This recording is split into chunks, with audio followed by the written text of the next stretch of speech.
Hello, kumusta kayong lahat? Riley Soy Manga Anime pala, ito nga pala ang bagong episode ng One Piece 1106. Sa hindi pa tayo magsisimula, sana huwag nyo pong kalimutan mag-subscribe at mag-like sa channel ko dahil malaking tulong na po ito sa channel ko.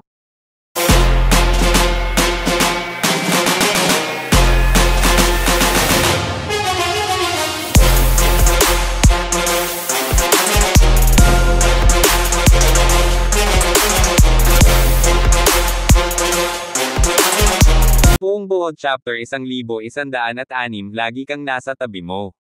Kahilingan ng mambabasa sa pabalat, si Robin ay nagbibihis ng buwaya sa isang dalampasigan. Nagsisimula ang kabanata kung saan natapos ang huli.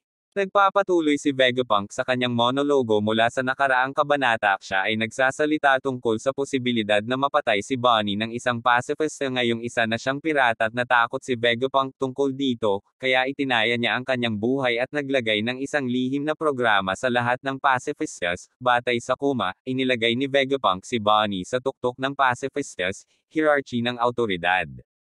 Mas mataas pa siya sa autoridad ng Five Elders. Vegapunk, kaaway mo man ang buong mundo, hinding-hindi ka magtataksil ng iyong ama. Salamat sa boses ni Bonnie, lahat ng pacifista ay bumubukas sa Marines. Napagtanto ni Saturn ang ginawa ni Vegapunk at agad niyang sinaksak si Vegapunk gamit ang kanyang binti. Pagkatapos ay inutusan ni Saturn si Kizaru na patayin silang lahat. Sinubukan ni Sanji at Franky na pigilan si Kizaru. Natusok si Franky ng sinag ni Kizaru. Hinaharangan ni Sanji ang isa sa mga beam, ngunit sa wakas ay tinusok din siya ni Kizaru. Pagkatapos ay pinuntahan ni Kizaru si Bonnie. Papatayin na ni Kizaru si Bonnie, ngunit lumilitaw na pinigilan siya ni Luffy. Gamit ang Gear 5 natulala si Kizaru sa suntok ni Luffy. Gumagamit siya ng normal na suntok ng hockey, hindi bagong pag-atake. Pagkatapos ay naging goma si Luffy na nagligtas sa lahat ng nahuhulog. Tahimik na nakatingin si Saturn kay Luffy.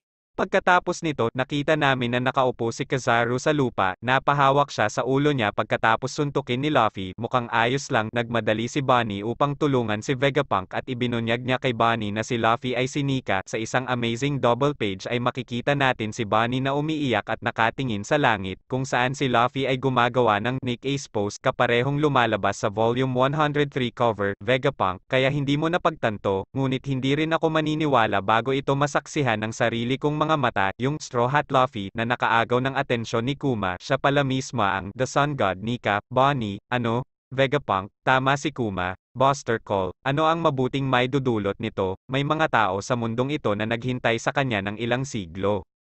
Nakikita rin natin na ang ancient robot ay nagsimulang gumalaw ng kaunti sa tibok ng puso ni Luffy.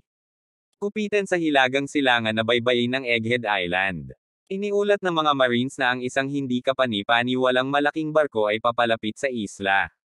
Marine sila yon. Walang duda. Ngunit naisip ko na nag-disband sila 100 taon na ang nakakaraan. Malaking barko, tumigil na ba tayo?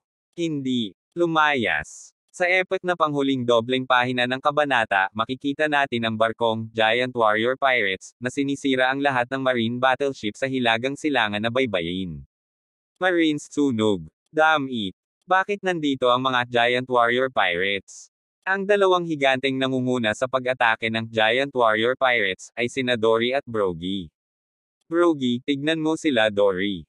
Nagtatanong sila kung bakit tayo nandito. Dory, nakakatangang tanong. Walang nagkataon sa mundo. Tama, Brogy. Marines, may emergency tayo. Nagpakita na ang Giant Warrior Pirates. Brogy, gaahaha. Andito kami para sa'yo, Straw Hat. Dory, gyagyagya. The Sun God.